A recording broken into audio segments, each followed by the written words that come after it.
how to set up your character in Blockman Go. Hi guys, it's Mekran from Gaming Basics. Today I am going to guide you how to set up your character in Blockman Go. Setting up your character in Blockman Go is quite easy. So without any delay, let's start the video.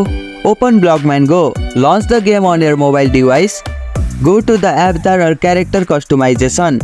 From the main menu, tap on your profile picture or avatar in the top left corner of the screen. Customize your character. Clothes. Browse and select outfit like short, pant, hat, accessories for your character. You can mix and match to create a unique look. Hair and face. Change your character's hairstyle, color and facial expression.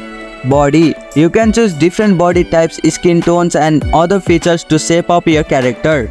Save your character. After customizing, make sure to save your changes. You will now see your character's update appearance when you play the game. And here you go, it's done. That's how you can set up your character in Blockman Go. If you liked our video, press the thumbs up and share button. If you have any question, comment down below and don't forget to subscribe the channel for more tutorials.